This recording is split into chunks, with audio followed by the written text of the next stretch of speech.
Hello everyone, this is Akshada Hande, a fourth year PhD student at University of Texas Arlington, working with Dr. Kroll on a reactive atmosphere pyrolysis project.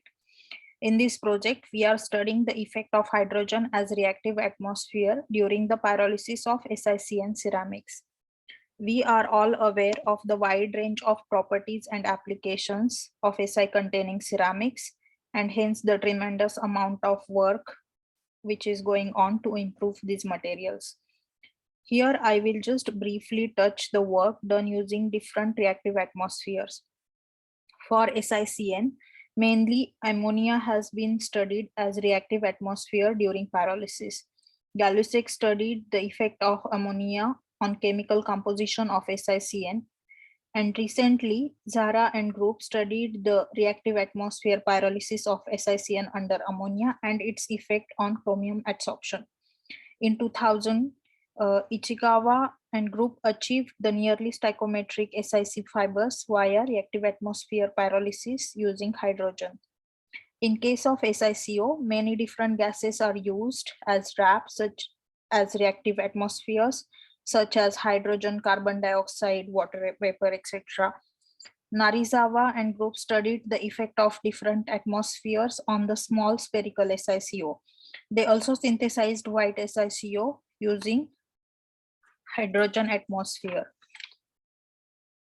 Then Dr. Serrato and group also synthesized the first transparent SiCO through H2 decarbonization. In our project, we focuses on SiCN ceramics derived or synthesized using PSG20 or Durazine 1800 polymer precursor. We use, in the first step, we cross-link the polymer at 250 degrees Celsius for 4 hours. In second step, this cross-linked polymer is ball milled to get the fine powder. In third step, the fine powders were pyrolyzed to get the amorphous ceramics. And in the fourth step, these amorphous ceramics were annealed at higher temperatures to get the crystalline ceramics. Pyrolysis was done in a tube furnace at 1000 degrees Celsius under either hydrogen atmosphere or nitrogen atmosphere. The received pyrolysis products are labeled as either N10 or H10. Annealing was done under argon at 1500 degrees Celsius with 5-hour hold time. As we see from the pictures here, visual differences are already observed upon changing the pyrolysis atmosphere. Non-black color of H10 indicate the absence of Cfree. XRD and Raman analysis was done on these products to know more about the phase content and presence of Cfree. But before that, let's revise some basic chemistry happening during these processes. A typical TG curve for Ceracet polymer is shown here. In the first region, which is associated with cross-linking, hardly any mass loss is observed, and the reactions such as hydroxylation or polyaddition of vinyl group takes place during this temperature range.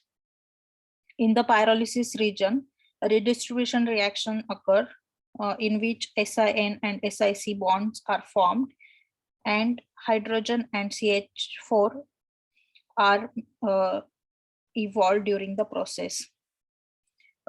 In some cases, some small amount of ethane and propane are also observed, and some small silicon containing oligomers are also evolved.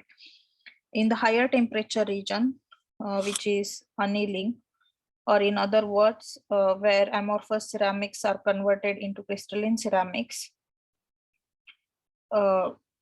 carbothermal reduction occur at around 1400 degrees Celsius, in which nitrogen is evolved, where Si3N4 is converted into SiC by reacting it with the free carbon.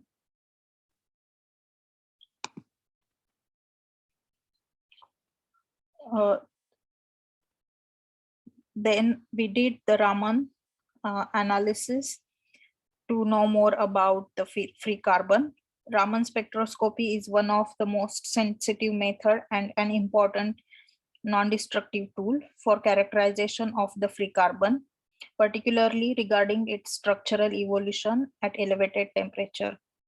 So-called D and G bands are typical signals for free carbon in first order Raman spectra. As seen from the images here, signals for D and G are already visible for nitrogen pyrolyzed sample. We also synthesized sample N10AR13 and H10AR13, which are annealed products of N10 and H10 at 1300 degrees Celsius. So in the blue spectra here, we see for sample pyrolyzed under N2, we have D and G peaks as well as SiC peak appearing at 1300 degrees Celsius. At 1500 degrees Celsius, D and G are no more visible. However, for H2 pyrolyzed sample, only D and G peaks are observed at 1300 degrees Celsius and which are still present for the samples annealed at 1500 degrees Celsius. This suggests that carbothermal reduction is still in progress for H2 pyrolyzed sample. Next, we did the XRD analysis on the annealed crystalline ceramics to get the phase content of these ceramics. The blue spectrum here is for the sample pyrolyzed under nitrogen, and it matches almost exactly with XRD pattern of SiC.